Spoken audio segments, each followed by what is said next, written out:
আসসালামু আলাইকুম রহমতুল্লাহি ওয়া বারাকাতুহু। প্রিয় দিনী ভাইয়েরা, আমি আপনাদের সামনে একটি গুরুত্বপূর্ণ মাসালা নিয়ে উপস্থিত হয়েছি। মাসালাটি হলো যে মান্যতের জিনিস ধনী ব্যক্তিদের জন্য খাওয়া জায়েজ আছে কিনা, অর্থাৎ মান্যতের জিনিস ধনী ব্যক্তিরা খেতে পারবে কিনা।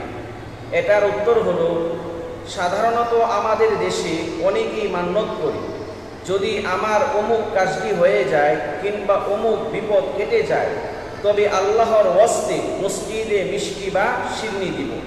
এটাই হচ্ছে নজর বা মান্যত। এটা থেকে ধনী লোকদের জন্য খাওয়া বা গ্রহণ করা জায়েজ হবে না।